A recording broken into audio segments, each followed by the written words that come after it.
संगमनेरच्या भाऊसाहेब थोरात सहकारी साखर कारखान्याची 45वी वार्षिक सर्वसाधारण सभा खेळीमेळीच्या वातावरणात संपन्न झाली। या सभेला महसूल मंत्री बाळासाहेब थोरात, कारखान्याचे अध्यक्ष ॲडव्होकेट माधवराव कानवडे, आमदार डॉक्टर सुधीर तांबे, बाजीराव खेमनर, शिवाजीराव थोरात, रणजितसिंह देशमुख, सभापती सुरेखा मोरे, अनिलराव देशमुख यासह मान्यवर उपस्थित होते। यावेळी एकेरी जास्तीत जास्त उत्पादन घेणाऱ्या ऊस उत्पादक शेतकऱ्यांचा सत्कार महसूल मंत्री बाळासाहेब थोरातांच्या हस्ते करण्यात आला। स्वर्गीय भाऊसाहेब थोरातांनी दुष्काळी भागाचं नंदनवन केलं। आपला सहकार राज्याला दिशा देणारा असल्याचं प्रतिपादन या प्रसंगी आमदार डॉक्टर सुधीर तांबे यांनी व्यक्त केलंय। एक क्रांतिकारक कायदा हा या देशामध्ये सहकाराच्या बाबतीमध्ये 97व्या घटनादुरुस्तीच्या निमित्ताने आणलेला आहे। आता हा कायदा आहे, त्यामध्ये काही तरतुदींविरुद्ध निश्चितपणे आपल्या मनामध्ये काही शंका आहे। विशेषतः काय झालं की हा कायदा लागू करत असताना त्यांनी संपूर्ण सहकाराला लागू केला। आता सहकारामध्ये इतक्या वेगवेगळ्या प्रकारच्या संस्था आहेत, त्यामुळे प्रत्येक वेगवेगळ्या संस्थेचे आता पतसंस्था आहेत, परंतु कायदा एकच आहे।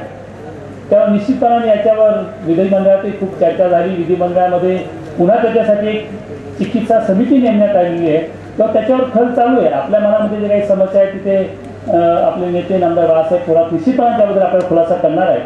पण तुम्हाला या निमित्ताने एकच गोष्ट सांगायची आहे की या देशामध्ये सहकाराची निर्मिती झाली, सहकाराची चळवळ सुरू झाली आणि या सहकारी चळवळीचं आदरणीय दादांनी भाऊसाहेब थोरातांनी आपल्या या सर्व भागामध्ये एका दुष्काळी तालुक्याचं रूपांतर एका प्रगत तालुक्यामध्ये केलं। हे आपण विसरू शकत नाही।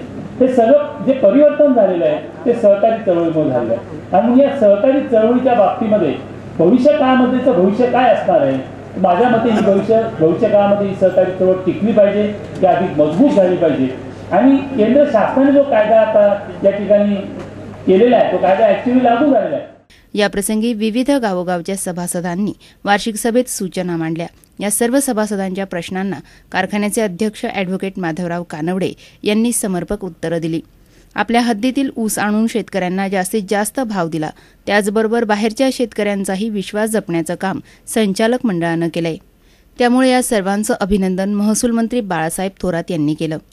मागील वर्षाच्या गणितामध्ये किंवा या वर्षाच्या गणितामध्ये स्पष्टपणे दिसतं निम्मा ऊस जवळजवळ आपण बाहेरून आणतोय, निम्मा ऊस आणि निम्मा ऊस आपला त्याची सांगड सुद्धा आपल्या संचालक मंडळाचं चेअरमन, व्हाईस चेअरमन, संचालक मंडळ असेल किंवा अनिल शिंदे आणि त्यांचा स्टाफ असेल, तुम्हाला सांगतो खाली काम करणारे फील्डवर काम करणारे फील्डमन म्हणतो आपण त्याला, त्या फील्डमन पर्यंत असतील। खरं म्हणजे ज्यावेळेस क्रशिंग चालतं ना, तुम्ही लग्न काढता 2-5 वर्ष तुम्ही एखाद्या 2-4 दिवसात पाय दिसता तुमची, संध्याकाळी पूर्वी वाटायला तरी बसून घ्या तुम्ही, तिला वाटायला आलं उठायचं नसतं तुम्ही। हे तर झालं 2 दिवसाच्या लग्नाचं।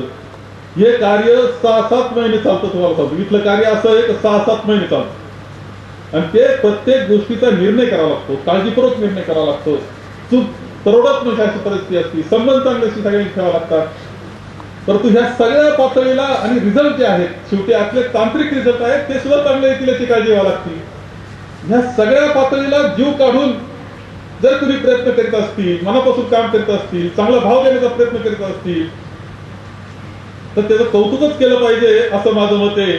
त्याच्यावरती शंका बाळगण्याचं काही कारण नाही। कौतुक केलं पाहिजे का नाही, चांगलं काम करता तुम्ही, आम्ही कौतुक चुकलं बोट दुरुस्त करा म्हणून सांगू। घरात पोरग चुकतं तुम्ही चुकणार नाही समजायचं कारण चुकलं असेल तर चुकतोय हेतू वाईट नसला पाहिजे।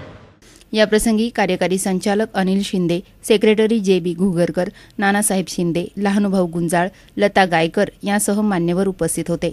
सभेचं सूत्रसंचलन नामदेव कहांडळ यांनी केलं, तर आभार कारखान्याचे व्हाईस चेअरमन भाऊसाहेब कुटे यांनी मानले।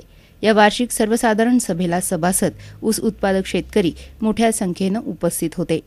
सी मूव्हीज अँड न्यूजसाठी प्रतिनिधी बाबासाहेब कडू, संगमनेर।